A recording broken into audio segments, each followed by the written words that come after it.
Ibi inimbara boy. Inimbara bawa. Yeah, so nyadido. Bijan drong timbal do ibe kara kono. Be alright na ya alhamdulillah. Oh. Moyo dia. Moyo dia. Ko Musa bolle bijam foloko. Habib. Na yoron tole alifa. Baba ila my mala. Not alala. Yeah, okay. Okay. So with Mali securing their place after beating Congo, it is left to the Red Devils of Congo and the Scorpions to battle it out for the final spot in Group D. Something seems to be echoing. I don't know what it is. Is it gone? Okay. Yeah, I think I needed to put your mic this thing. So so it should actually prove to be some contest in Morocco because obviously that's where we'll be playing the game. Obviously due to the Independence Stadium being deemed unfit to host international games. Now the Scorpions would actually need a point to go through, whereas a Congo win would be enough to take them through because of head-to-head records. Welcome to the Citizens Network Gambia. Is the usual suspects we've got. Coach EB Jallo, like I said, always former under 17, under 20 coach, as coach across top divisions in the Gambia, and Mr. Demba Sanyang as well, who is the former Gambia international himself. Tonight we've got some topics that we want to discuss. We want to go into details regarding the team selection. The squad is out, it's been released. We will go through some of the players that have been invited. We'll also discuss some information that is making the rounds in the social media, and that is in regards to the Independence Stadium hosting a wrestling match or whatever, whether there is truth in it, but we would want to delve into that matter as well. So gentlemen, welcome. I'm gonna start with you, Baba. Have you seen the squad release. Obviously, it's always been a bone of contention when it comes to the selection. What's your thoughts with this squad? First of all, assalamu alaikum, EB and yourself, and the viewers. I'm saying hi to everyone, and congrats to myself, Liverpool, for winning 3-0 home game, and then inna lillahi wa inna ilayhi Manchester United for losing. It's not my problem, but take heart and sleep. Yeah, but yeah, how you call it again? About the squad, I'm happy. Minimum Paul Tom, yeah, he put out an how to call it again, 25-man squad. Anytime he brings his 25-man squad, I'm always crying every time, and I'm always angry, and I'm always attacking. But for this time, for some reason, I want to, but at the same time, I see some positive vibes in there, because which means he brought in this young Kuba Ndokerongo, which this kid is doing very good. Newcastle Ndoke Misani Asamba Jana, how to call it, Holland. He's a very talented player, and he's playing week in, week out. He's scoring goals. He's doing well. So bringing him to be part of this 25-man squad is it's a positive thing. Number one, and number two is these are the kids that's gonna Itole Binani national team or handle in future. So bringing them now and blend them with those, legends or mature national team players, it's very important as well. And like I said, the squad, the 25-man squad, is all right. The only thing is, I don't know what Tom has with Dauda, bringing Dauda again in the team. But at the same time, you can't do anything because he already called his 25-man squad. Because for me personally, Dauda playing or without playing, the quality, even if he got a team, the quality for me, I totally understand to be a national team player. But it's Gambia for you. You call people that are not even having teams. So what do you expect? I know he had a team, he's playing, but at the same time, for me personally, the quality of player he is, I don't think he's suited to be a national team player, because still needs to improve more, and then to be a proper national team player. But like you said, the 25-man squad is all right for me. It's okay because Buba is back again, and he's been out for a while without a team, so he signed, and then all of a sudden he's back in the team. So no one can change all that as long as he got a team. Our problem is if he doesn't have a team, that's our problem all the time. Even not Buba, anybody that doesn't have a team. My only concern is the two players, Musa Baru and Ablai Jamano, because today Jamano had played, and then I saw him on the ground. So I don't know ala injury Bakela Nyadile and how, because he's a very important key player, or a very important player for the national team at any Musa Abe. I mean, anyway, they're all important, but with Jamano can change a game any minute. But we have a small Germano coming now, Messi, that kid, Yankuba Minte. So, but still, Germano got experience. Yankuba Minte, this is his first time. The pressure and everything, it might affect him. I'm not saying it's gonna, but it might. So still, we need this Germano to be fit and ready for this game, because it's an important game. It's just 1 point that we need, and this 1 point is not. It's not going to be easy with us, because comparing Congo, or comparing ourselves to Congo, they're very good side. So yeah, again, I think the 25-man squad it's all right. It's all right. It's impressive, and why I said that is because of he brought in this kid, and this is what he's supposed to do. You watch the leagues, watch players that are playing, watch players that are scoring goals, watch players that are doing best or doing wonderful in their clubs. Bring them in. But you don't bring players that yeah, I call this player every single time I'm calling the national team. There are a certain group of players I have to call them. National team doesn't go like that. national team, you call your national team according to that time. Players that are playing week in, week out, going 90 minutes, scoring goals, creating chances and everything. Bring them in. So yeah, let's hope the best during the game anyway. That's all I can say for now. Yeah, coach. I think you must have also seen the team yourself, the squad yourself. Any thoughts of any surprises, or do you think he's just gone on with the players he trusted, the players that have produced the results for him consistently?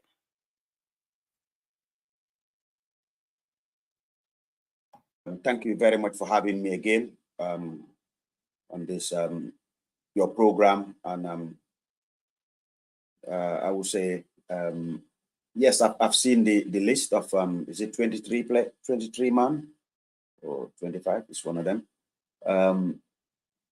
There is no usual suspect or anything like that. I am a little bit probably on my own personal view surprised that a player I was thinking he might be in the team, which is Sekou Touré, midfield player, plays in France with Ablai Sanyang in the same team, if I am right. But unfortunately, I don't know why he is not there. And maybe the question you ask is the right answer. It's a question that answered itself. He went with the players that he trusts, and that I think he believes they are loyal to his project. Those are the players, because I can still see players who haven't yet kicked a ball, players who are playing but they are not performing statistically, still in the team. So that is telling you probably he is still going with the players that he thinks they are loyal to his project. And that is a very important thing for a coach. If you think these certain players will be adhering to your tactic that you're going to deploy at the very day of the game, well, good for him. Like I said before, we all have to be behind him for now. At least for those who don't even agree with him or support his way of coaching or managing, we all have to come together and be behind him for this game. And after this game, we hope we get the success that all of us is looking forward to or yearning for, to qualify for the second AFCON competition for the Gambia. Yes, that's what I expect from the Gambians, to just be behind him, put our differences aside, and just support him for now. Yeah.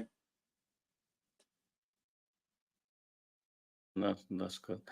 Baba, so obviously we've also got is unconfirmed, so I don't want to go with it like fully confirmed, but it's unconfirmed stories making the rounds in the social media that Suleiman Marreh was also invited for this game, important game, and he actually toned it down, citing that he is not playing regular football, and it's only fair for him to give chance to people that are playing regular football. What do you think of all that? Do you think it's the right thing to do, or do you think it shouldn't be doing that? Yeah, but for me, I think the coach himself should be ashamed if Suleiman Marreh is saying that, because that's the right thing. Yaloni, to be fair, because that shows you that the coach is calling sometimes players that are not even playing. If you want to be a national team player, you have to be playing week in, week out to be a national team player. It's simple as that.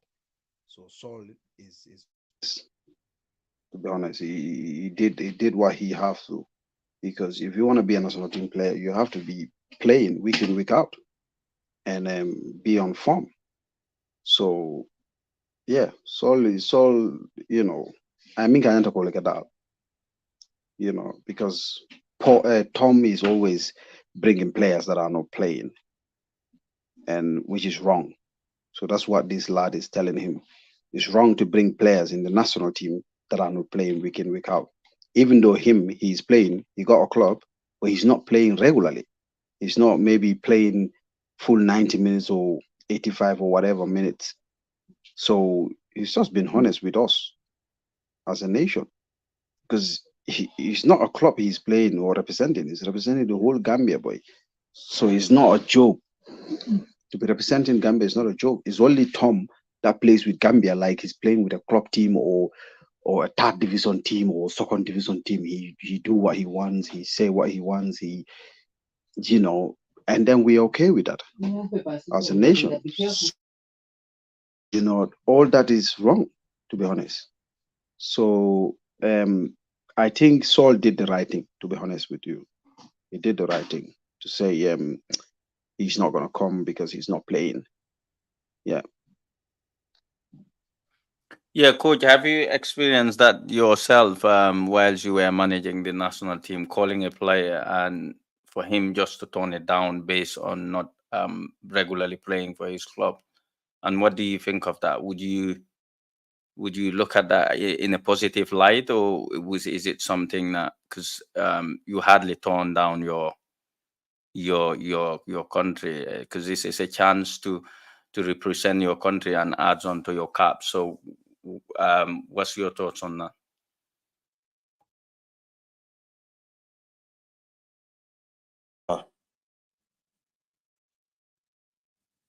Because the host have muted your mic, something like that. That's what he's saying. We can hear you now. Yeah. All right. Okay. No, I've never, when I was managing either of the national teams, youth level, I've never experienced anything. I've never invited any player, and the player turns it down for starters. The reason being is I was doing it differently. I'm not saying I am the best or I am better than Tom. I'm not trying to suggest that. I'm saying I was doing it differently. I was going on based on statistics, based on the player is playing and performing. Not only playing, but performing at the same time. Because there are times that we did not need any foreign player to come in the team because we thought what we was having in the Gambia was better. And we went with it and it ended up giving us results. Okay, the other side of it is if a coach invites you and you turn it down based on being honest, some coaches will accept it, but some coaches will see it as, a rejection. And that can end up backfiring for the player. The coach might end up saying, well, this person have humiliated me in public because nobody should have known that this is the reason why.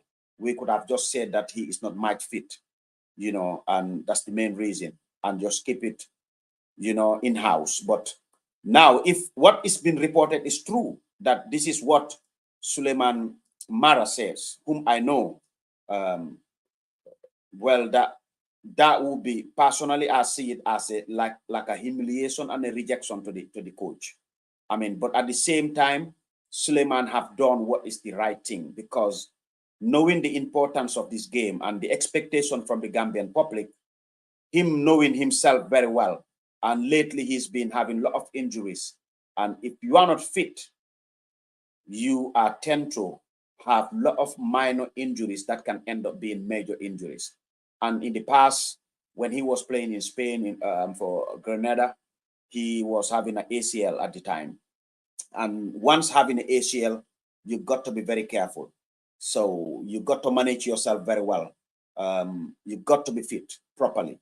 So if what is being reported is true, that he turned it down based on not having enough game time at his club at the moment, so it's not fair for him to just come up and play for the country. Listen, man, well done and good for him, because he's just been honest there.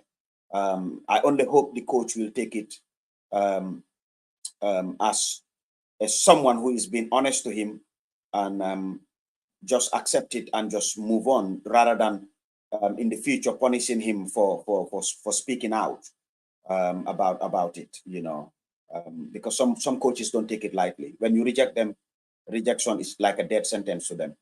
They will leave you out. They'll leave you out. They'll punish you for it without telling you that's the reason why they're punishing you.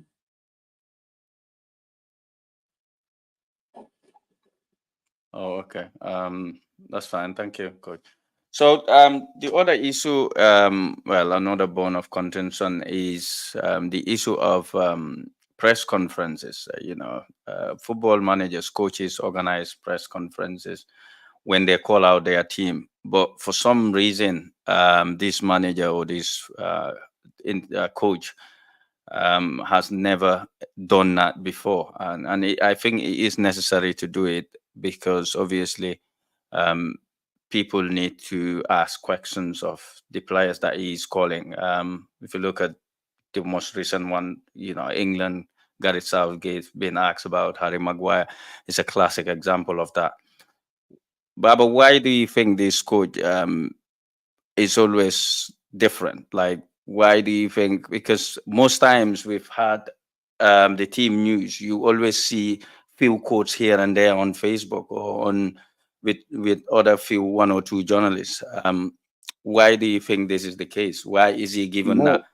Yeah. more, but the thing is, for me, I think we're not taking football seriously because, like you said, Southgate, Akasile, and they ask him questions about each player, especially players that are not playing or players that are not fit to be on England's national team, and then he will answer every question. There will be like tons of journalists standing, and then he will answer every question.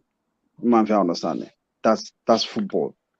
Football goes with that. Any national team coach has to have a press conference, get your national team players, get the media surrounding you, answering question. Now we're here talking about what was the name of this guy, Suleiman Marreh. Yeah, I understand it. We are talking about Suleiman Marreh, but we don't even know whether it's true or not. So if he had organized this press conference or whatever you call it, then one of these journalists will ask him, and then he will answer clear. But now we Gambians, he doesn't care about us. Like to explain what's going on with Solman, what's going on with this player, what's going on, even with these German issues and German already or not, he should come out. And then Modubaro as well. Modubaro is now dealing. Musa Baro, sorry, is dealing with his team. There's a lot of noise that he's leaving, he's not, he's leaving, he's not. So all these things, press conference is very important because then you clear everything. But if you're avoiding all these press conferences and question and answers with the journalists, and which means us Gambians, you don't respect us because we need to know. We need to know because Tom has been paid by the government, and the people in Gambia, they're the government because they're paying tax, so they're paying him.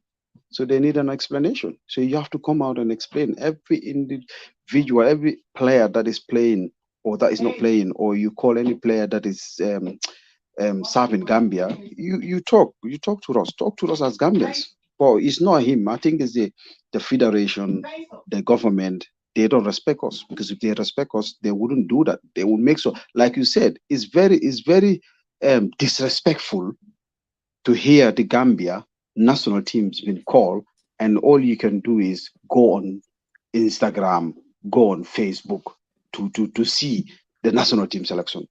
Boy, Lolu is wrong. As a national team, this is not a divisional team, like I was saying. It's not third division team, it's not second division team. It's a national team. Why do we have to go to Facebook and Instagram and TikTok to watch our team selection? No, what is wrong? The team selection should be called press conference. The national TVs, the national televisions in Gambia, all of them will be present. They ask him questions. It doesn't take you one and a half hour. But it's been happening anyway. Since when it's been happening? He doesn't even step in Gambia anyway. So what do you expect? Ko Abidala Laita, the team news to be announced and blah blah blah. All that is not gonna happen. No chance. It's not gonna happen. But it's totally wrong. As a coach, you're calling your national team and you're never in that country all the time. And what's the point even to have a sport journalist? Our sport journalists in Gambia, what are they going to do when it comes to national team, the most important game? Our journalists in Gambia, they wouldn't even know who to ask question or what question to ask the coach because they can't see him, they can't get him.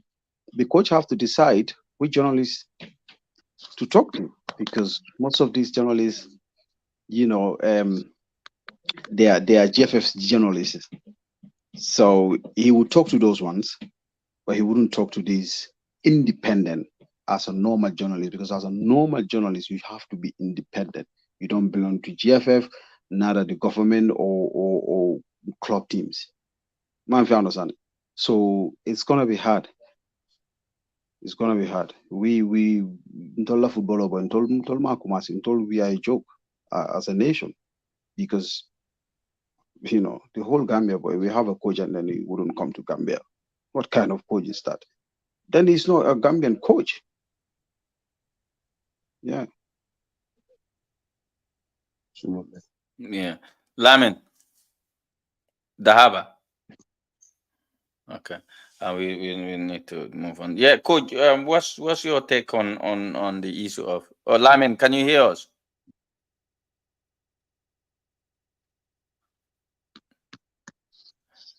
You're mute. I said so you can see me and hear me clearly. Yeah. What's your take on the squad list? You're just joining us now. We started a couple of minutes ago, so yeah. I would just say like, what can I say? I would say more for me. My percentage will be maybe 60 to 60, or maybe I would say 60 to 40. Lamin, ila Michael, ika jamfala that.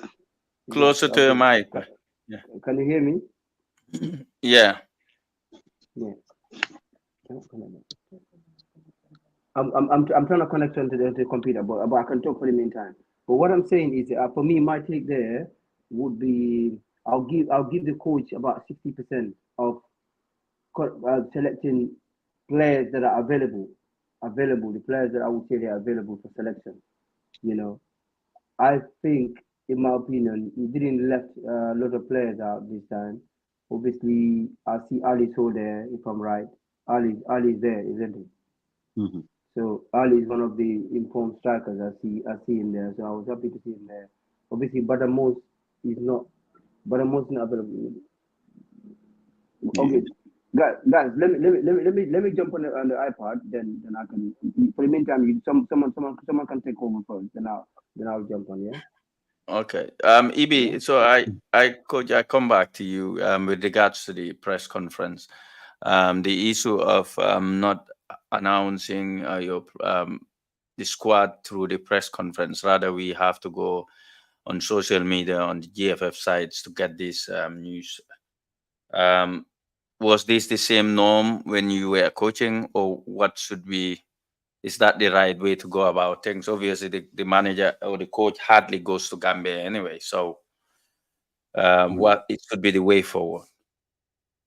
Well, yeah. I'll just add a little bit more on top of what Baba said, because Baba have said it all really. Basically, the only thing I would add on is this thing that I said again. Is the GFF that is holding the Gambian football to contempt, and by doing that, the outsider will stand there and look at it and thinking, well, if the people trusted the federation and elect them and put them into office, and the federation don't seems to be answerable to the people. I am a foreigner who is contracted, and what? I don't care. At the end of the day, what they're gonna do to me? I don't live in the Gambia. I am not a Gambia. I'm a professional. So I'm just saying, as an outsider, this is how he'll be thinking. Like I would like to believe, because he would think, well, I'm a professional, so I have to do my job in a professional way. But the people who contracted me, if they are holding their own people to contempt, then why would I care? But the other thing I would say is the media houses in the Gambia, especially the sporting fraternity, have to come together, put their house in order. I know they got their associations and all that stuff, but they should choose a special day where it will be a media blackout day, where they have to speak out the truth, their grievance about what is happening. Because, listen, the people living in the diaspora have the news before even the people living in the Gambia. That is insane. That shouldn't be happening. Shouldn't be happening. Even if he says, okay, I'm not in the Gambia, all the players I'm managing, they're playing outside the Gambia, I would do a press conference on behalf of the Gambia in Belgium or wherever he chooses to do it. You know, that is having something better than having nothing. But in all reality, when he is to announce his team, he should be in the Gambia because he have already done all the selection he needed to do in the Gambia. And these players have to get the news first. And then he have to call a press conference and unveil the team. But that's not happening. When we was there, this never happens. Never, never, never happened. Because we used to have and I know the GFF is having it still, a media officer for the federation who always organize these press conferences or will pass on the message to every single media house. Whether the media house will publish it or not, it's up to them. But at the time, you have responsible journalism at the time. I'm not saying that doesn't exist now, but you was having like somebody like Namori Trawale, Benjamin Wali Diouf, you know, Peter Gomez, you know, even Boramboj at one point, Sol Njai, Malik Jones, Lamin Cham, you know, even Pap Sen himself of the point, the big man himself, all of them. So this, including the young journalists who were coming at the time was people like Ndeibuso and all them stuff. They were very current. They go looking for the information. They go looking for it and they get the information and they've tried verify their information before they publish it. But if our media house also is 1 or 2 who are speaking, the rest are not speaking. God knows why they are not speaking, because there's this thing in the Gambia which is always a taboo. When you speak the truth, you are against power. And anybody who is supporting power will come after you. And many Gambians are afraid of this. They're afraid of speaking the truth. It went to an extent, if you are a truth teller as a Gambian, prepare to stand on your own, because many people will be distancing themselves from you when all you are trying to do is just speak the truth. We need the media in the Gambia to come together and say, whoa, you guys have been treating us. We are not your enemies. But what we want is we want the information so that we can pass it over to the Gambian people who have elected you people. Because you people cannot communicate with them directly. You need us as the media fraternity to communicate with the people who have put you in power. Bring us the information and bring it to us in time. People should not know it before us. We should be the ones after the players. We should be the ones who should know this and transfer it to the Gambian public. They have to come together and put their house together. They have to do something. If not, listen, man, any other coach after Tom will still behave in the same way. And it's just not nice.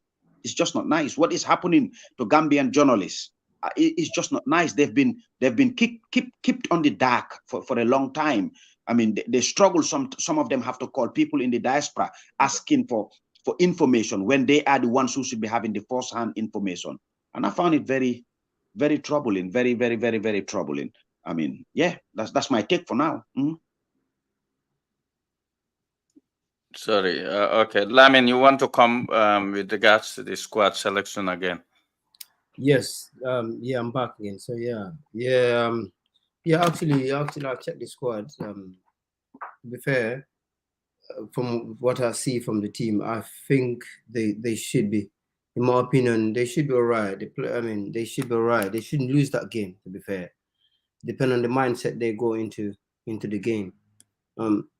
In my opinion, from the players, because I follow the players across Europe, you know, everywhere.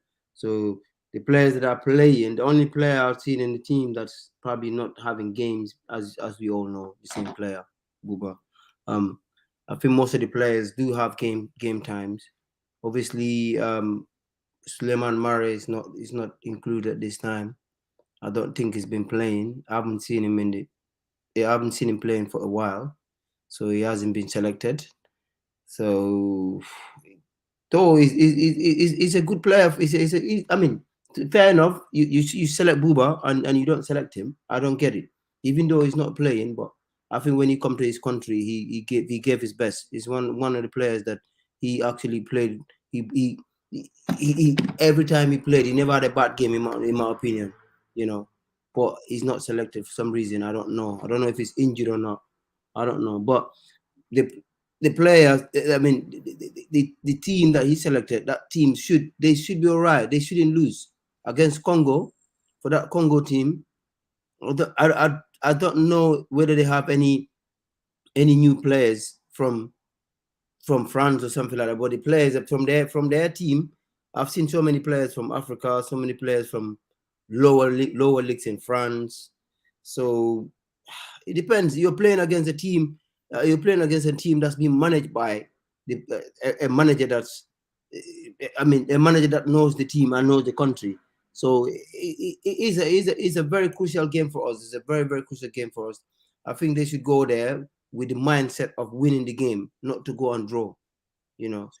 But for the team selection, I don't have a bigger problem with the team selection. I think we have players that can produce, they can deliver, in my opinion. So I wouldn't go too much into that today. I wouldn't go against much against the coach. You know, I think he's done what he has to do. And if I was in his shoe today, I think I'll probably select similar squad. You know, so yeah, that's what I have in that. Lamin. Yeah, can you hear me? Yeah, can you hear us now? Yeah, I can hear you guys loud and clear. Yeah, go on then. Continue. Yeah. Yeah. So I said regarding to the team selection, I mean, I don't have much against the coach. I think what he's done, I would say like I'll give it to him about 65 to 70. You know, 70%. I'll give that to him in terms of the team that he selected. He did select the right players to play and these are the players that he's been with for a while. I mean, from the last 2 years or something, he's been successful with them. Obviously, seen a few changes, which is not a bad change. You know, we've seen players that are in form, playing week in, week out in Europe. They're playing in European competition as well, doing well for their clubs. I mean, they're included. So I cannot remember the player that's left out. I think the player that's left out, and I'm disappointed, was Minte, if I'm right. I don't think Minte is there. Minte is in. Minte is in. There is two Minte, isn't it? Yankuba Minte. It's Yankuba Minte. No, there's so which Minte are you talking about? Grenoble. Is Toure? Sorry, Toure. Oh, okay. Yeah, it's Toure. You're talking about. I think I'm disappointed not to see him. Which Toure is it? Is it I think Sekou Toure. Oh, yeah, that's what Ibi was saying. Yeah. I'm very disappointed. That boy is. I mean, I watch him every week in, week out. You know, he's playing. He should be the replacement for Solmar anyway. For who? For Marreh. Yeah. Yeah, that's what I'm saying. So I don't understand. I don't know how he's not in the team. Like, you know, obviously I like Barry. You know, but I think he's playing better football than Barry. But this is the thing. This is the thing. When we are talking about this press conference thing, because now even Solmar's case, it's long. You don't even know. You are like, maybe Solmar got injury, maybe not. And even this Toure thing you are talking about, probably they contacted him. He's not ready to play for Gambia national team yet, or blah blah. Man, I understand it. All these doubts. It's the press conference that's gonna sort it out. Yeah, for sure. We never had. But now what you're saying, you're disappointed, but you don't even know the reason. You're surprised. Yeah. But there is a reason. There is a reason. Okay, so that is why it's important to have press conference and have this coach sitting there, the journalists attacking him left, right, center. Yeah. Asking him all this. So now you are I'm doubting, everybody else is doubting. So probably this could be like other Gambian player. I mean, when it comes to this kid in Germany, Bakary, in Germany, big issue, playing for Hamburg. Still today, nobody knows why he is not coming to play for Gambia, because everybody thinks it's this, is that. Everybody's saying this, everybody's saying that. But the coach can come and talk to us, or the national team. So this is the problem. We have better good players, but we don't even know why they're not part of our national team sometimes. Because Mobuganan can explain. Yeah. But has nobody comes. Has he ever even mentioned about this back? Exactly. Yeah, so this is the problem. So all we are gonna say here is, I don't know, I'm not sure, I don't know, I'm not sure, or why. Till when? Yeah. You know? Yeah, but who is to blame for that? Is it the people who employed him, or is it himself? Because if he's getting on, we we all work for different places or companies, and the fact of the matter is you literally been told what to do, or you go through company you know guided by Yep. company policies. But if GFF is employed him, or Gambia government or whosoever is paying his wages, and he's able to sit in wherever he's sitting and just publishing names and publishing it always lately, like who should be held responsible here? Yeah, but that's the problem more again. When it comes to that federation as well, or when it comes to that football body, you don't know who to blame, who is who. Like you said here, when you're walking, you know how everything goes.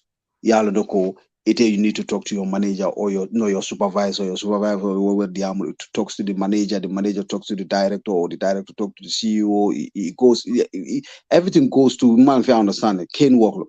But if you go to Gambia in our football, you can even see a vice president be on the bench. You see a manager be its manager. You see a vice president or a technical director never travel with the national team, and nothing goes like everything is scattered. So you cannot answer any questions about all those things. Who to answer, or who to blame, or who to talk to? No, because even to give this contract to this Tom, the second vice president Bakari Jammeh did it.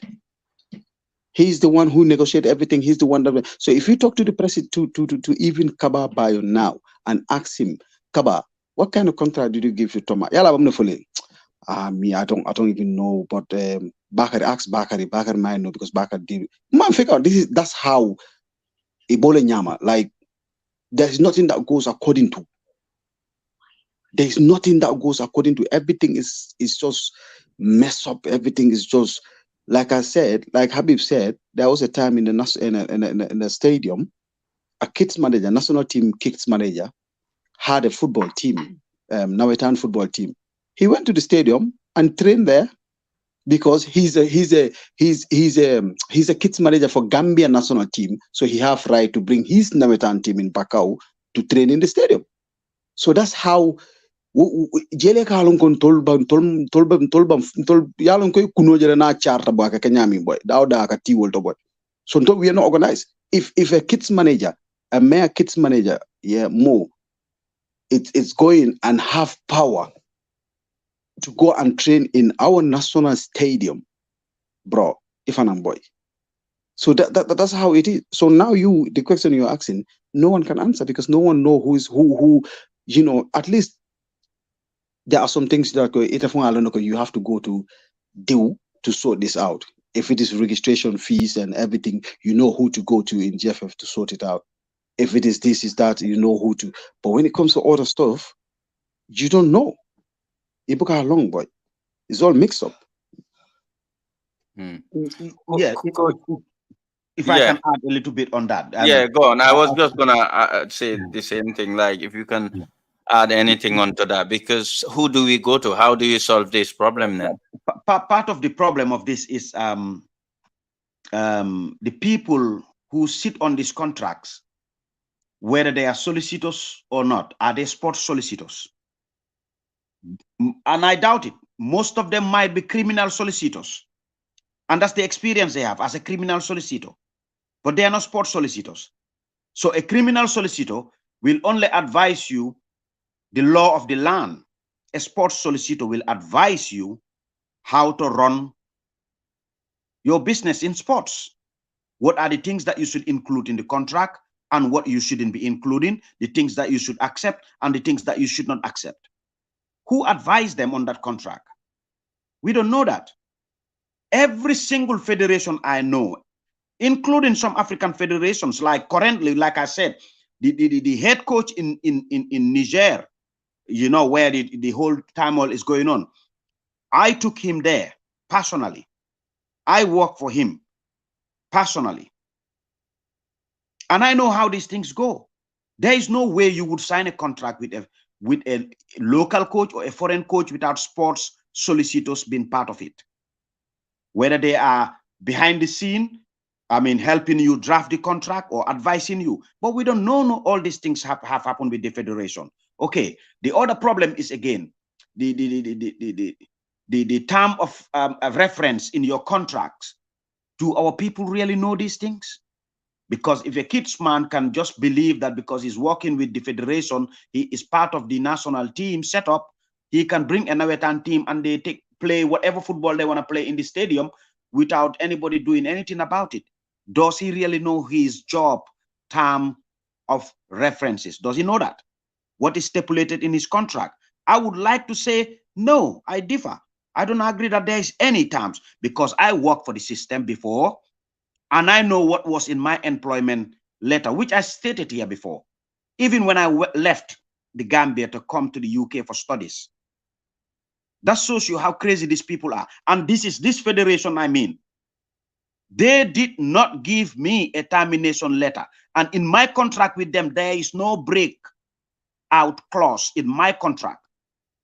I could have took them to court for breaching my contract, but I never did that. And I have no intention of doing it. So there's so many things that is wrong in that federation that needs sorting out. Because like I said earlier, we can blame Tom as much as we like. We can hate him as much as we like. But it's the people who put him there. If these people are not doing the right thing, what do you think? Because it's not Tom's job.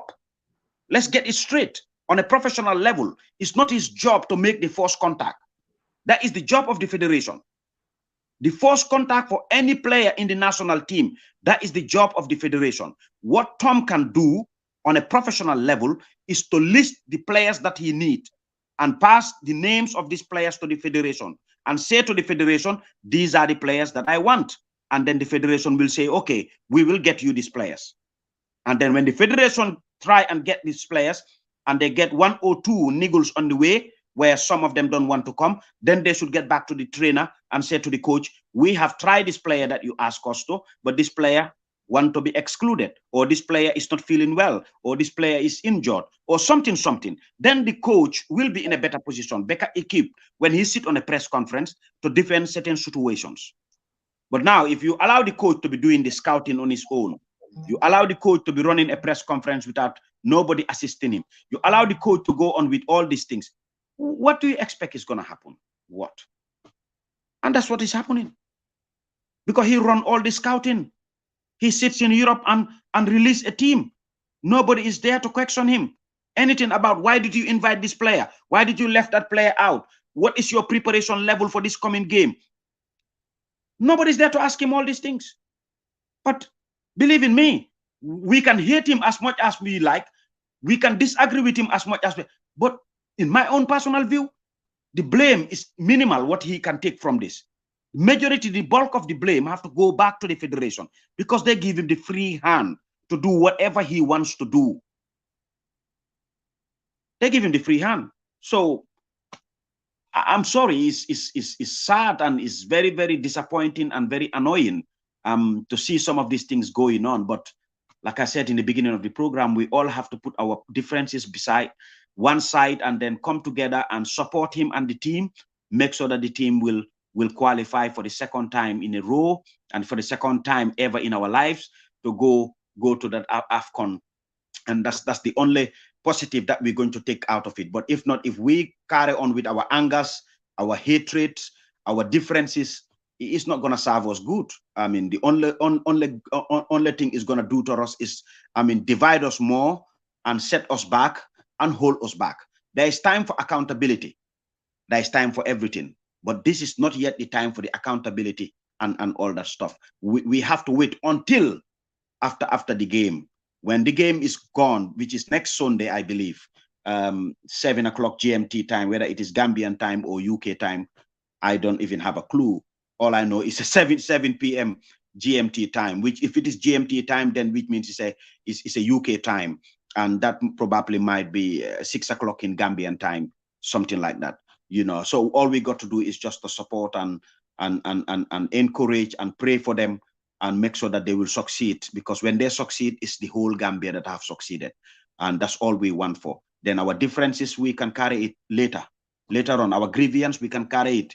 Our difference, every single grievance we have, anger we have on us, let's just channel that energy into a positive thing and make sure that they will qualify. But the wrong is not, it did not start from Tom.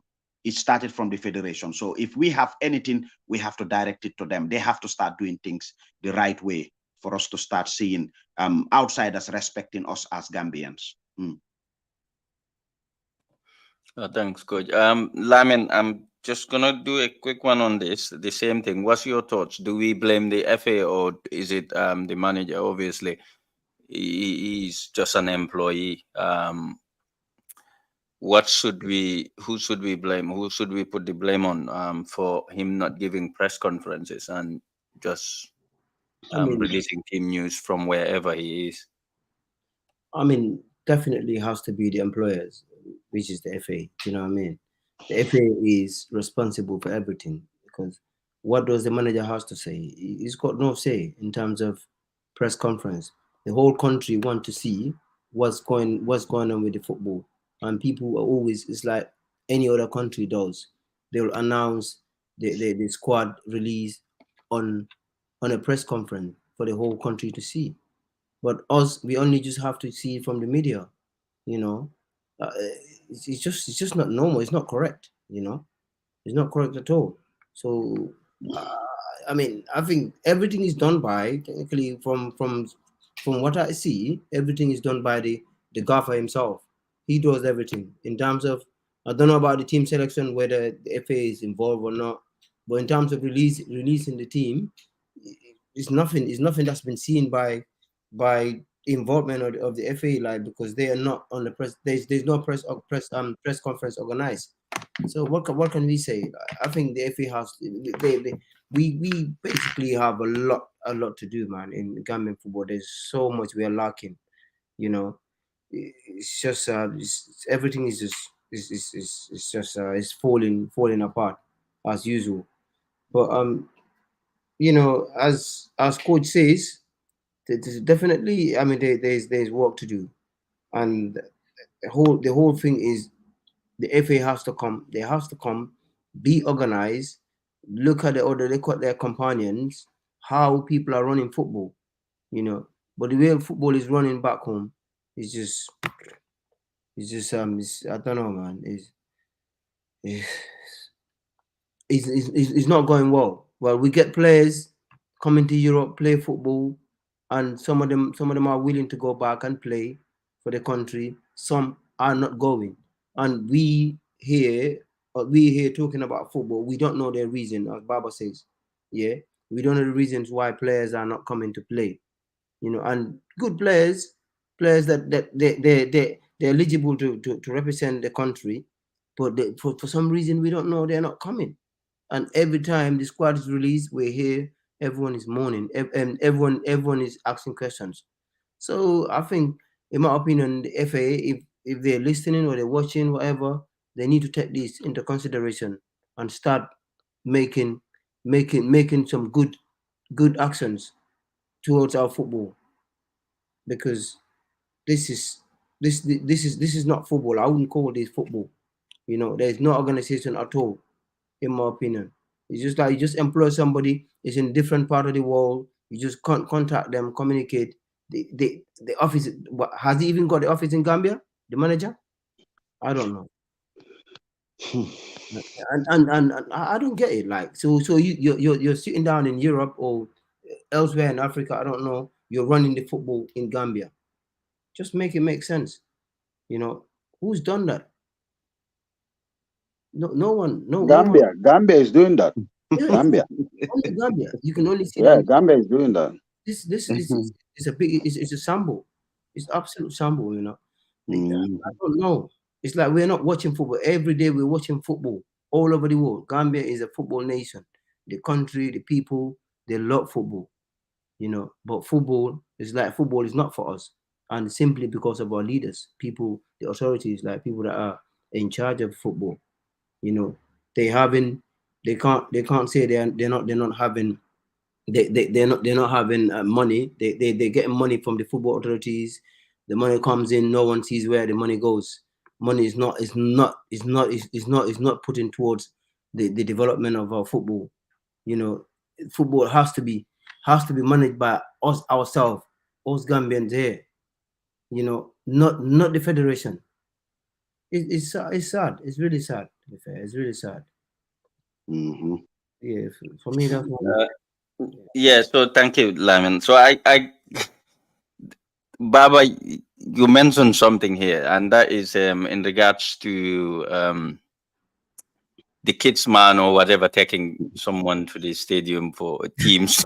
That is really interesting. So, but it is it's something I just, because it leads to us to some sort of the next topic that we wanted to discuss. So there is this thing, a poster that was going around the social media. Obviously, it involves wrestling in Senegal, which we know is nearly dead now. It's on the mend because of obviously the political impasse in there. The young people in that country are not interested in that anymore, and they seems to be struggling. And I think they are trying to use the Gambia to sort of revive that sports. And in that, they've actually named whatever a flag, the president, Adam Barrow. And I think it is just to patronize him and just to sort of revive the sports, because they think maybe that's the only place they can come to. Because wrestling, that sort of wrestling, is only common between Gambia and Senegal. But there was a poster that brought all about these discussions online and about the face-to-face being held at the Independence Stadium, which was a soccer. Obviously, we've received, unconfirmed posts from Ibu Fai or whoever the team, the stadium manager is. And to mention that is actually a false statement. It's not actually the case. But why do you think that would have even been a discussion from the start? Why do you think they would have come up with that idea of having that face-to-face at the stadium? Do you think it's something that there is an element of truth in it? Or is it because of maybe it was something that was planned to be done, and because of public But outcry, then all of a yeah, sudden a change in mind? but if it was not how to call it again, the stadium was on a renovation, they would have done it. It's simple. They would have done it. Stadium, if it was ready, they would have done it. They wouldn't even think about the Gambia coming to play on the 10th, or they would have done it. So that shows you coming how we are when it comes to football or when it comes to sport. Yes, wrestling is sport, but Etajana boy, buffer zone. Let them go to buffer zone and do it there. Let them create some other spaces. Let them, that's where the government have to come in and help us. And because listen, Minister Baba, of Youth yeta and Sports, Senegal, yetu ila bankoto. Ifana. ha, wolom la tabudu lo mora ma tabudu. So mobe tamuta yeah. So, but the thing is, I think, because until for us Gambians, this wrestling thing is not our thing. Yes, we are trying to do it. We're trying to force it. But it still cannot among a famous sport in Gambia. So we only know football and athletes We and don't have big people anyway. All of no, we we people don't of have massive people. Yeah. But the thing is, I think that and the other thing with Gambia as well, more like EB always said, these Gambian culture thing that okay, if someone has to go to the stadium and they know because stadium B is not ready or stadium B is not for nobody or body, what they're gonna do is, oh, okay, let me talk to EB. Ibi mo Ibu fay nijaayam la bàyyi ma waxa moom dina waxa nijaayam then su waxee nijaayam xam nga kooku dinañu mën a bàyyi ñu use ko just for 2 days yooyu noonu but nijaay boobu noonu moo di press mooy run stadium bi. So if EB goes, if they go to EB will go to his Nijai, and his Nijai will let them do it. So this is the problem with Gambia. But when they say no, no means no. So it doesn't matter EB Nijai amla. So dama waha EB, and then hamga EB waha Nijai am like hamga dina you buy you play for no.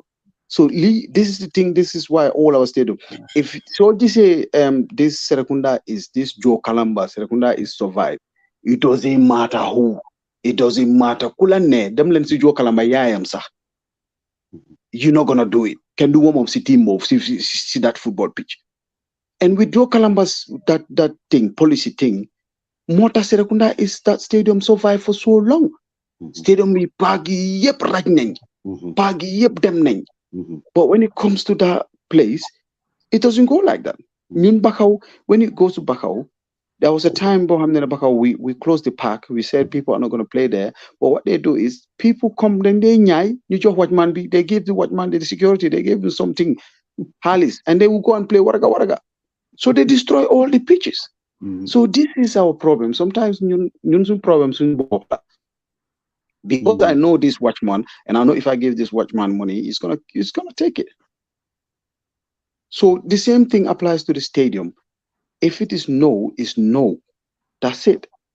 Let them leave the stadium and then they renovate it. If it is ready, it's not for wrestling. Let them use another park. Let them go to buffer zone and use it and put and do this wrestling thing there. But I don't think they should be using our stadium to do this wrestling thing or whatever it is. So I'm sorry, that's wrong. To be honest, they shouldn't be doing all that. Yeah, coach. So your thoughts on that? Should we be having wrestling or I know it's been going on at the stadium because that stadium, I to be honest, I genuinely can't tell you what it's meant for because literally almost every event is held in that stadium, and no wonder now we're struggling. Shouldn't be time now where if you're going to be having your music concerts, then there is a special place for it. If they're going to be having their I'm not cutting you up, man. What I don't understand is like you just mentioned now. Every single thing happens in that stadium. Yeah, all these rappers, all these Yusundur, Chon Sekas, and Wali Sekas, and everyone plays in that stadium. They pay in the stadium. Okay, so now. Man luma munuta understand when it comes to now to renovate that stadium and halis bobu yebli artists you don't pay man buma hame suma boba all that money the artists and it's true, the artists, the meetings, the usundurs and everybody, they pay money to do their shows in there. And it's not a small money, because each of them, any show you pay nothing less than $250,000 to have the stadium running. So I think they get more than that. I don't know. Exactly. So now we only spend 160 million on that. So then all the money they collect, they've used all that money. So now the government have to give this 160 now to renovate there. So don't understand. No, I don't get it. Yeah, go on, coach. Is it not time now? We, it's 21st century, 2023. Is it not time now we, stop utilizing that one stadium of ours for almost every event? Yeah, well, I think we will be a little bit biased, I think. Okay. It is called the Independence Stadium, and there was a reason why it was given that name. And at the time, again, the Gambia was what population 250 to 300,000 in the early 80s. So there was not much population. Local wrestling used to happen in local, like a place called Aren Babun Fati. Bakau also we used to have a place there, all the way to the provinces in Farafenye. Anyway, I mean, it's different from this wrestling that the Senegalese people are doing now, where they have to hit each other. I mean, Gambia always done traditional wrestling.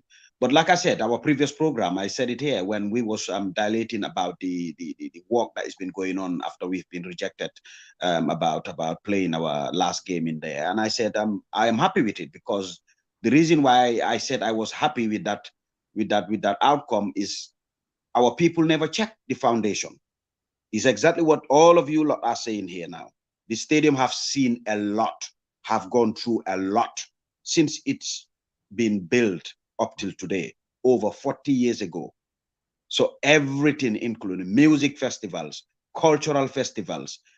Back in the day when we was young, Independence Day, from primary school, everyone will come march past in there, you know, the entire Gambia. Then you come to inter-schools, you know, athletics. It used to happen there. Inter-schools football tournament used to happen in there. Whatever you think of. But that was the reason why the stadium was built. It was built for everything. So the stadium have gone more than it should have even gone. The Gambia is the one that haven't done what they should have done.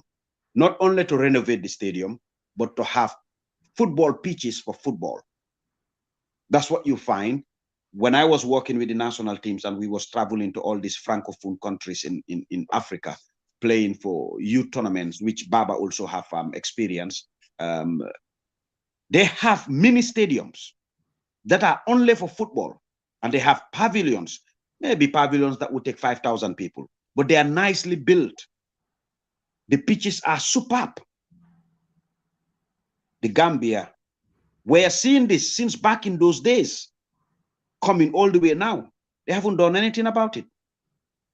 Just today, the Gambia government give the federation something close to $10 million for this upcoming game, you know, for whatever it is, whether it is for flight tickets, or whether it is for bonuses, or whether it is for whatever reason. But the Gambia government seems to say 1 minute they don't have money, next minute they have money.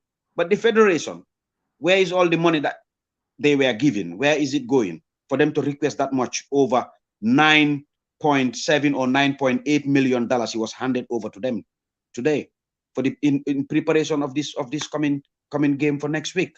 So there's so many things that is wrong in one way or the other. And I think if what they announce, I mean, I know so many people say, well, I've got my information, which person who works from there, inside there, they haven't received any letter from the federation, from the government, a phone call from the government, or nothing like that. But they do believe there is an element of truth from the story to try and host something in the national stadium when it is not yet ready. That shows you what are they thinking. The ground is not yet ready. The grass Don't forget, December is coming as well. Yeah. Maybe Baba can shed light on the December programs. we have a lot of problems coming, and the World Cup qualifier rounds fixtures are out, you know, and we have a hectic games to come. And the thinking of this, there's an element of truth that they want to use the stadium, but the government did not contact because they believe that they are the ones running the stadium. They are the ones who are maintaining the stadium. So they are in a better position to know what is going on in the stadium than the people that are running the stadium, actually, which is not true, because the people on the ground, they are the ones who know exactly what is going on in that stadium. The government is just somebody who is financing it. That is very true. But if they want to bypass the people who are running it, and if like our executive president is in debt with Senegal for some reason, I don't know what kind of debt is going on there. We have to please them one way or the other. I'm not the one who who is for dividing people, because we might not like each other. Traditionally, it's been there for a long time, but we still have to come to terms that we are the same people. We speak the same languages, basically, apart from the colonial languages and all sort of stuff and the like. But the stadium, really and truly, for me, they have organized when they are opening their new stadium. They haven't invited none of us. No Gambian former foot. I don't say invite everyone, but Jato Sise, Ibu Sila, Idrissa Sonko, You want to tell me those people don't have European, African standard for them to play on that football tournament that they organize, one-day game that they organize? Not to invite us? Apart from Barrow, who else did they invite? Not even our president, the president of the Federation of the Gambia. For me, that is below disrespecting us to that level. You have invited literally, I would say 99% of African former football players in every African country who are alive at the time. We have players who are veterans who have made name in European football. I just named this few, you know, to bring them in, even for 10 minutes, because none of them even played there more than half an hour. But we never had that. But now we are like, we are on debt with these people that they can use our facility that we are struggling to keep up with anyhow they like, without even informing the people who are running it. That is insane, my brother. But the stadium will never cease operating as a multi-purpose center because it was built for that. The only thing we should think about is how to tap the funds and build football pitches, because Gambia #1 sports is football. But having said that, the older generation before us will tell you their generation was in football. It was all about wrestling. That was the truth. Gambia was known for wrestling back in the day, but this is, you're talking about in the 80s, in the 90s, and well before even independence. Gambia was very active in wrestling, traditional wrestling back in those days. You know, football was not a #1, but coming into the very early 90s, I would say, because even in the 80s, all the good football players we have produced, nobody paid attention to them. And still now, some of them are alive. Those old men, they did extremely well. Somebody like Musa Njai, he used to be the stadium manager. He's still alive. He was as good as Biri, but Biri have more name than him. And he did extremely well. He played professional football as well in Europe most of his life, and in America, in the major league back in the day, with people like Pele and all that stuff.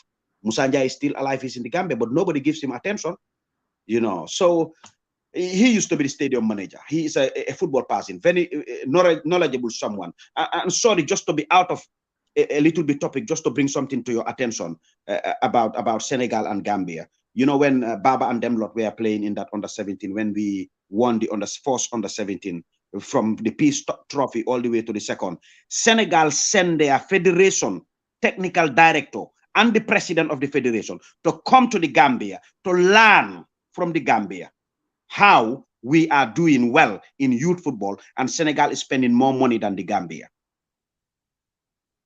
Believe in me. And they learned the formula from the Gambia. Senegal was never doing well in youth football. They were only doing well in senior football.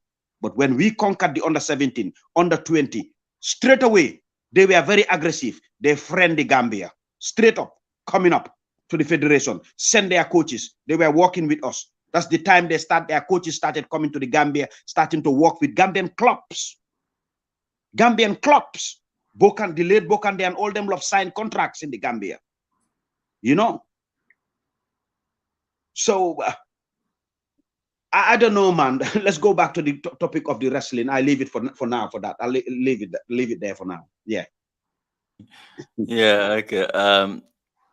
Yeah, that, but should we be doing any other activities at the stadium? Are you okay with that, or should we, you know, what's your thoughts on all that?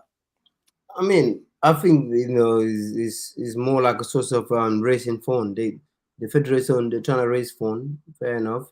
But if the stadium is like things like wrestling, I don't know how good the wrestling is to the ground. Do you know what I mean? As far as I know, what's the ground? Is it plastic? Is it plastic pitch or what? What is it? It's hybrid. It's hybrid, but I don't. It's not confirmed. It's not. We're just assuming that that, you know, they were planning to do it, but there is no, you know, it's not concrete that they are actually going to be doing that. Yeah, anyway, they've released some information and said obviously they are not doing anything on that. When it comes to wrestling, is wrestling is it a big sport that generate more money, more income to the federation or not? I have no idea compared to football. and other activities in terms of like, you know, artists and other activities. Because I don't know what's I don't know how much money is being spent on that sport, because it's not, obviously it's not a big sport in Gambia. It's only from Senegal. So if they're doing it in Gambia and they are getting the subscribers, or they're getting the funds from um from Senegal, and they're making money of it. I mean, I don't think that should be a problem, in my opinion, because if they're generating money of it, that's how I say, if we're generating money and then putting it towards where the money is supposed to be, is okay. Like, obviously, football itself has to be done in the stadium. That's where it's supposed to be. I mean, that's all sort of income generating to the federation. So we cannot say like they shouldn't do wrestling in the stadium.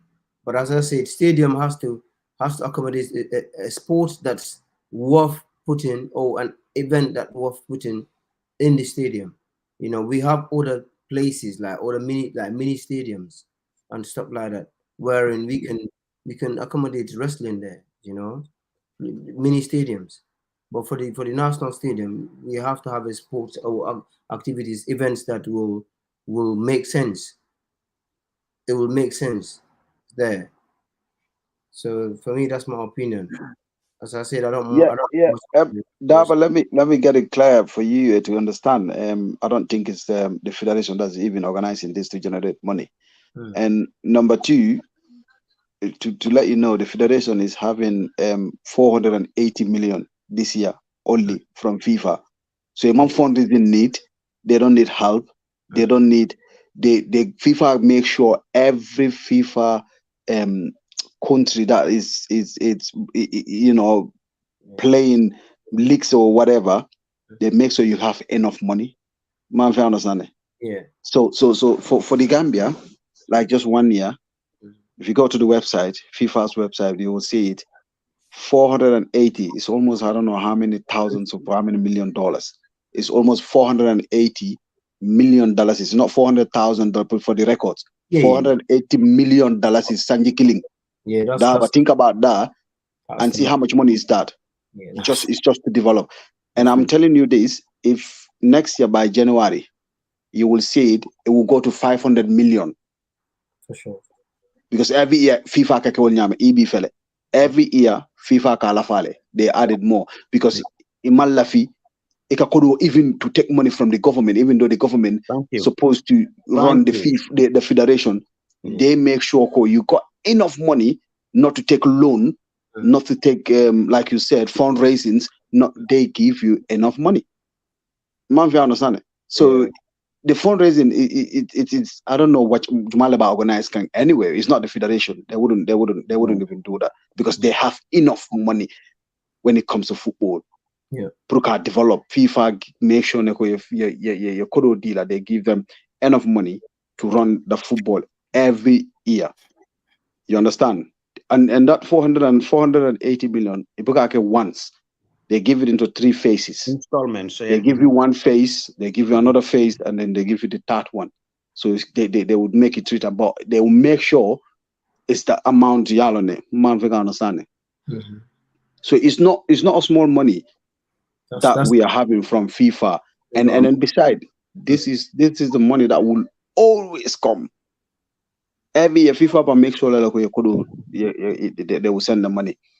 And they will send balls, they will send stuff.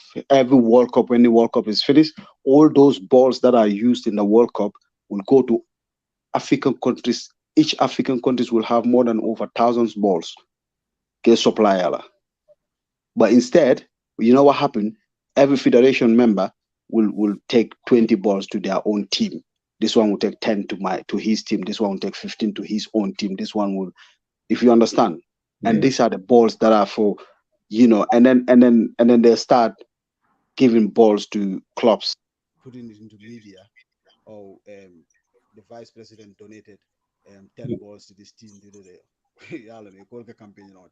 But anyway, we go back to the stadium thing. Like I was saying, they're not the one that is organizing this fundraising or this nobody more this wrestling thing, you know, because they don't even need fundraising, bro.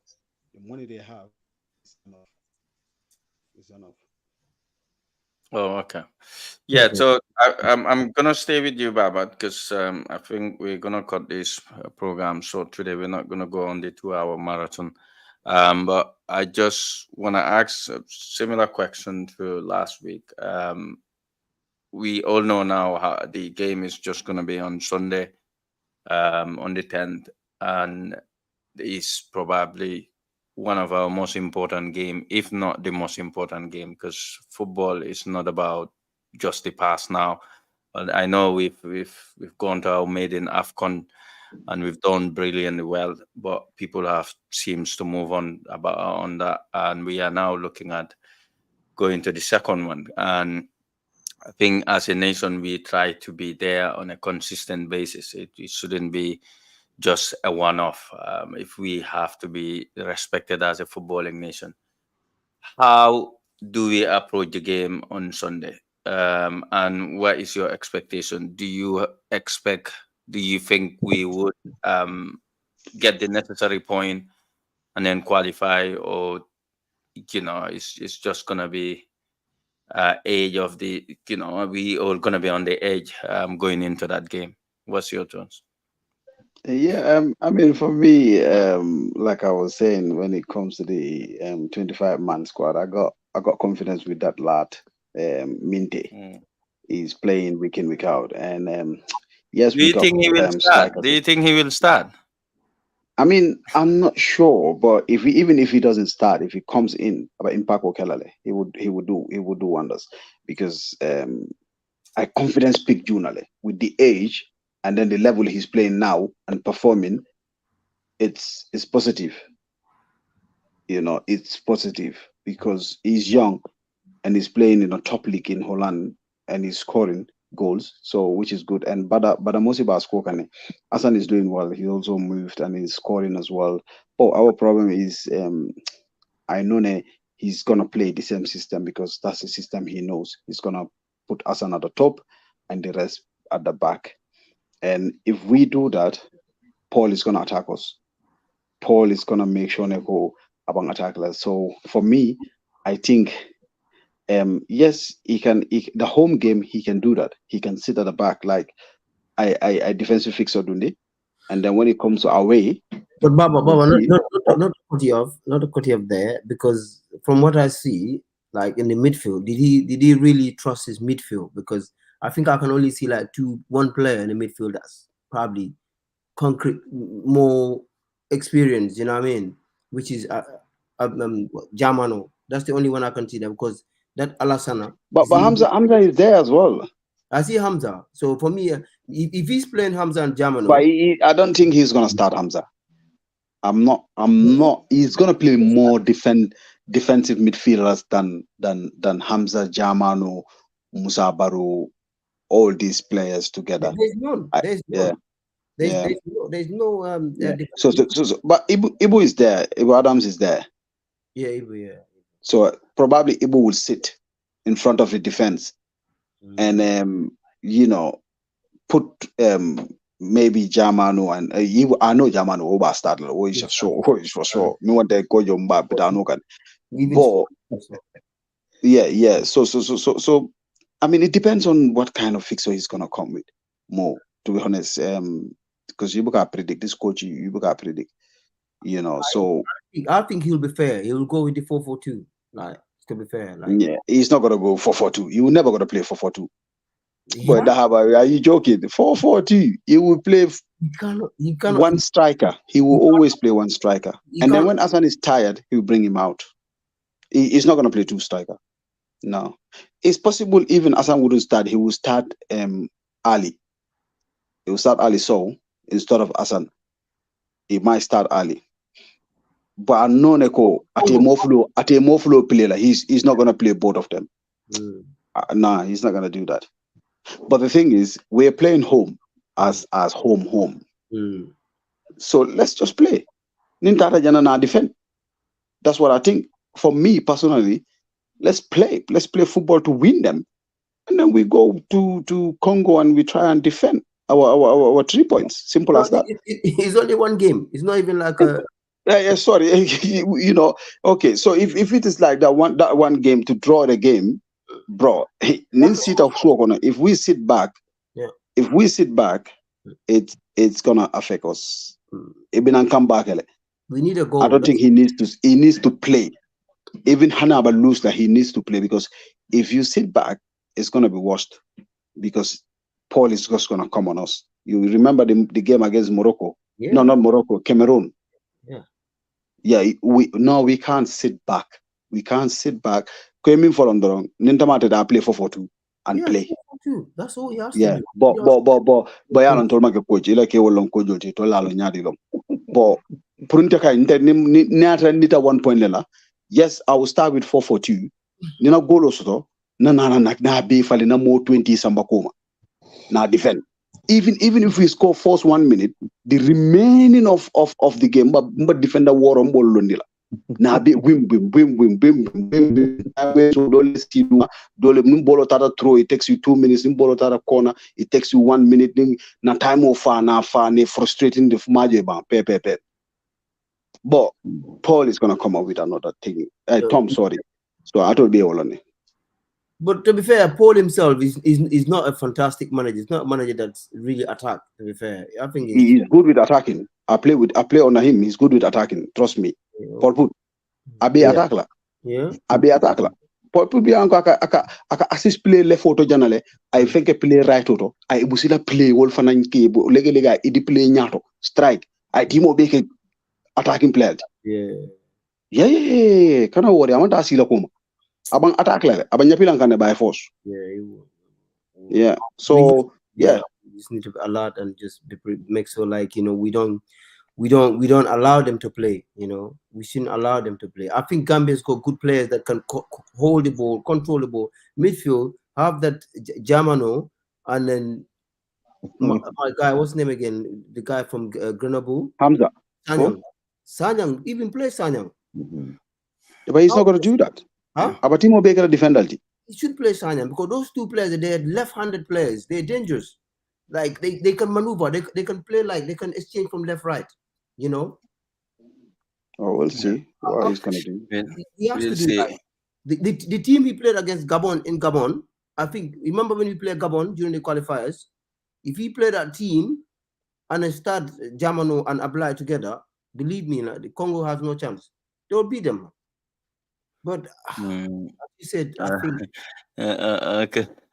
because when we play Gabon in Gabon second half, we actually have a positive second half than Gabon. We play them, we outplay them, because those two players where they actually control the midfield, and Gabon actually they nearly lost the game in Gabon. But the way he started the game every time, he's always panicking, always panicky start. The only even AFCON, I don't even know how we made it to the quarterfinal, to be fair. I think that was by luck. I'll be honest. And the other thing is, Federation on boy, let not just fly this kid straight to Morocco to go and play. Yes, Samba Suokono, Molia for a goodbye, fan soldier, at least, because they did this after AFCON of African Cup of Nations. What they did is the players, some of them are crying, they don't have their flight. 2 of them went to Gambia, 3 went to that side, others went home by themselves. Others, boy, it's like we are third division team. No, it's true. But Imiramo, from African Cup of Nations, we don't have our players coming back to Gambia because they have issues. 3 will come, 2 will come, and then the next ones will take another flight. They will land there. The rest they fly from wherever, Cameroon or wherever, and went back to their clubs. So again, we're going to play this important game, and I know maybe, possibly, probably, these lads will just fly to Morocco, and then Gambia wouldn't even see them. We wouldn't even say goodbye. We wouldn't even take the national flag. It's all father.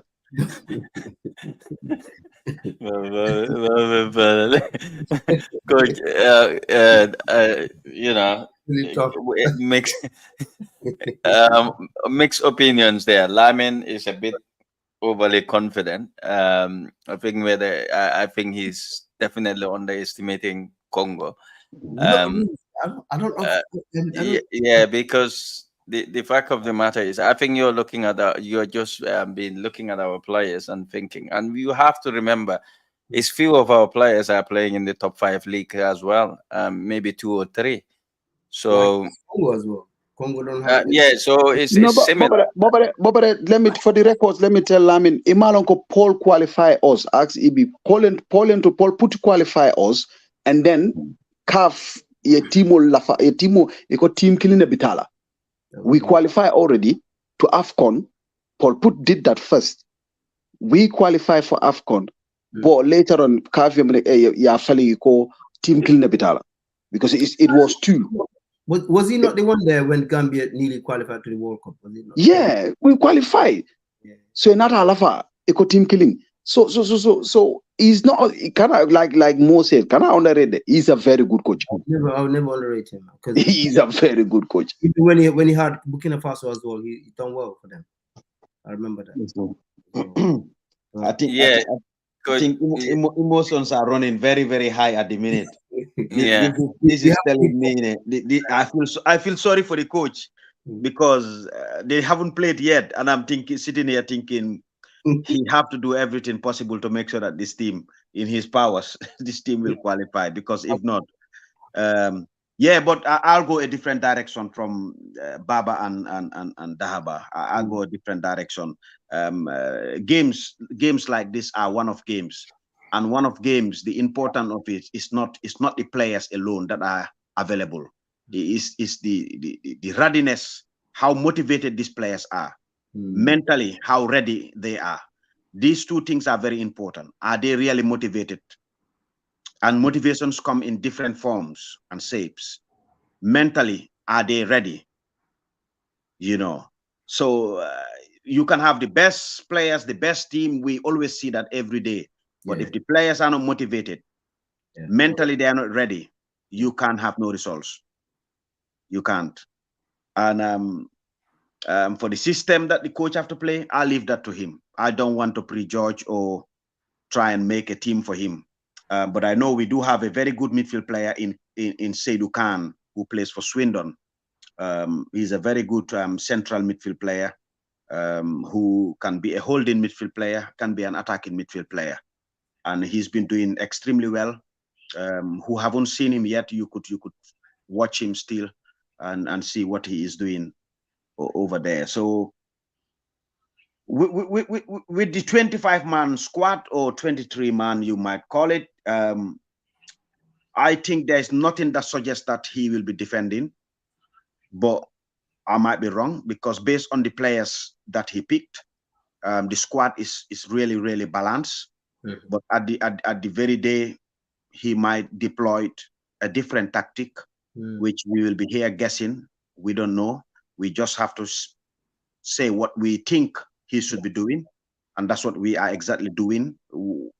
Our assumption, which we all agree, that if he allowed them to play in our own half, it will be too bad for us. Dangerous. It will be too bad, because the first thing when I look at the squad, is exactly what Mo just said. We have little amount of players who are playing in the top 5 leagues. Little. And secondly, I don't underestimate the Gambian resilience. Gambia, we are fighters. We small. That's why our founding fathers gave us that name, the scorpion. And they gave us not only the scorpion, but the red scorpion. It's the most dangerous scorpion among the scorpion families. So you can never write off the Gambia. You can never underestimate the Gambian resilience. Gambians are fighters. That is very, very true. But the Congo have more experience than us. The Congo have more players who are playing week in, week out, and delivering week in, week out. You know, sometimes it's not nice to be saying these things, but we have to state the facts. And it's a worrying situation. The last time I was speaking to some of my elders in football, when the team qualified to the AFCON in Cameroon, and I said to them, I guarantee you, when these players come back to their clubs, you would see a big changes. They said, what do you mean? I said, some of these players, I don't think you would see them playing for those clubs anymore. They will be downgrading to a lower league and a lower club. And everyone was looking at me if I am crazy. I don't know what I'm saying. And I have a reason. And that reason will be shared for another day, another time. And that happens. Since we came from that Cameroon AFCON, we have seen what happens to our players. How many players was we having at the time playing in top flight Italy? How many are there now? And then, you know what? I'm not blaming the players. I am not at all blaming the players. I'm just saying it's something that I live with when I was working for the federation at the time. And I work with some of these players, and I know what is the main trouble that has been going on. And as long as the Gambian people are not willing to have this honest conversation openly, we will carry on dreaming our players will be playing to the highest level possible. And then we will end up having disappointments all the time. All the time. And this is a problem. It's a big problem. But the odds are 50-50 for this game. I've seen Paul put, even though Congo have a lot of players playing in France, but he chose to pick players that would give him the energy and the fighting spirit. That's what I've seen after doing the research on the players that he picked in his team, because I was surprised. I've worked with him for a short period of time. I've known him personally. I spoke to him many times. I've helped arrange a training camp and test games with the help of Harry Gaba for Paul Put at the time. He is a tactician. If it was not the suspension he had in European football, Paul Put would not have been in Africa coaching. He was coaching top flight football in Belgium. Compared to our coach, Paul Put is at the elite level of European football. And I would have guaranteed to you that at the time of his suspension, he was on the verge of moving to the German Bundesliga when that suspension came through whatever kickbacks, match fixing and all that. And he got that ban, and he decided to turn his back away from European football.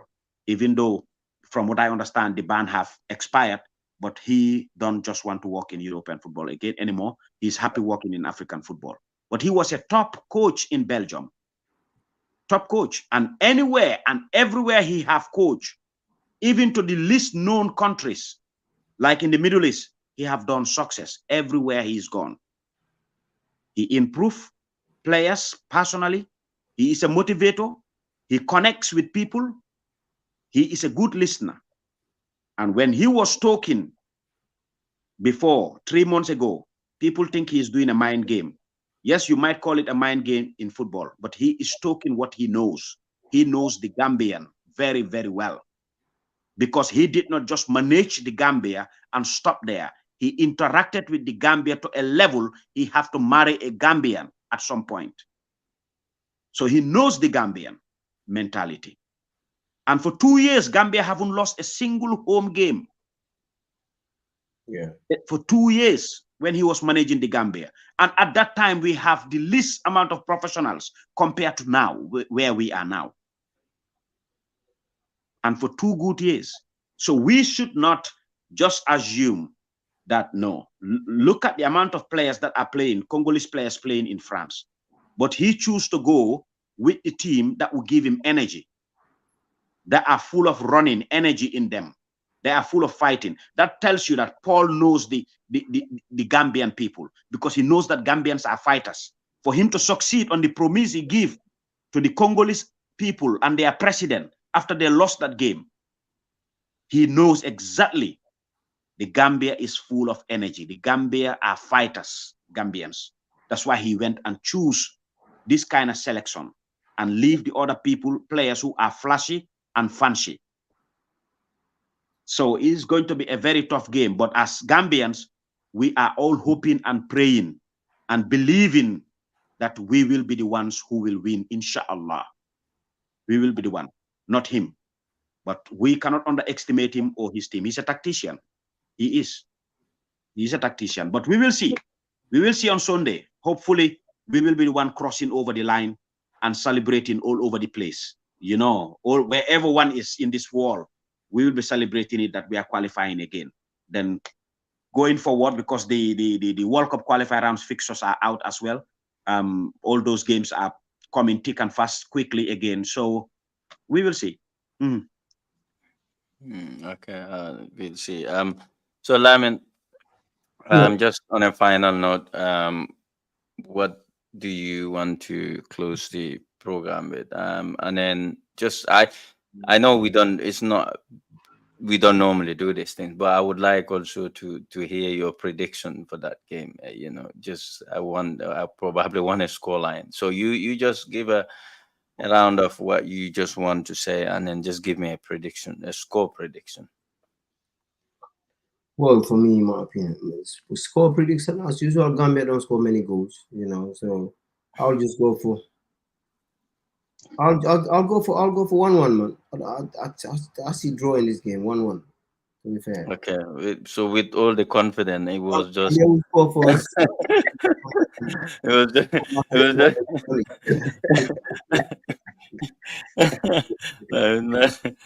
Lamin boy.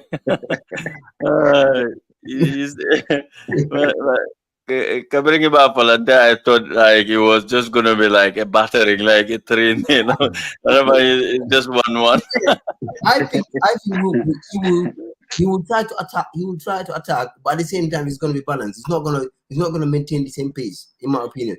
He might start defending, and then when the game went to the left, when he sees the Congo start attacking, then he will change the tactics and try to attack them. So because the type of players Gambia have, we have small players. You know, it's always difficult when these guys, and we got few players that are very sick. They're very skillful. You know, when they have ball, and they could be dangerous to have penalties in the box. You know, Congo no center of gravity. Yeah.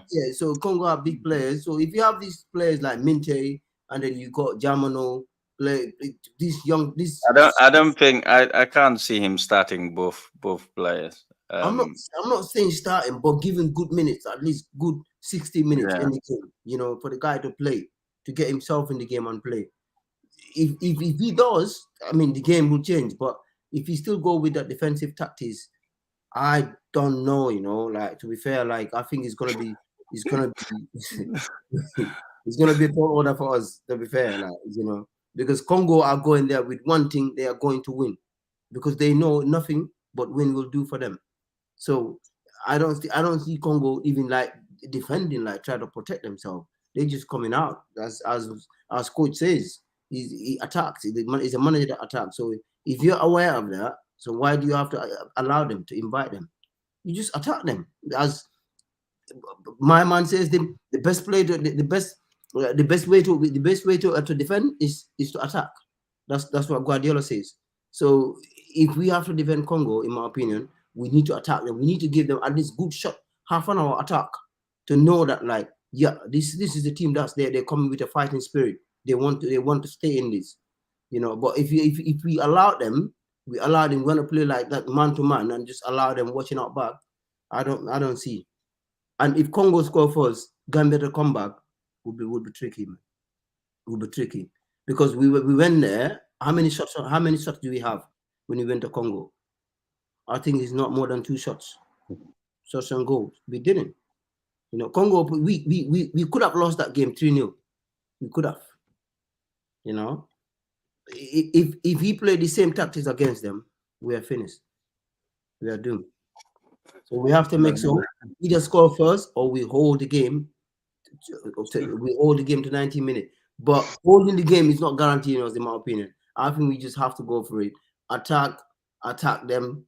Not sit back, just attack them, showing that we come for this, we want to stay in this, and this is it. This is for us.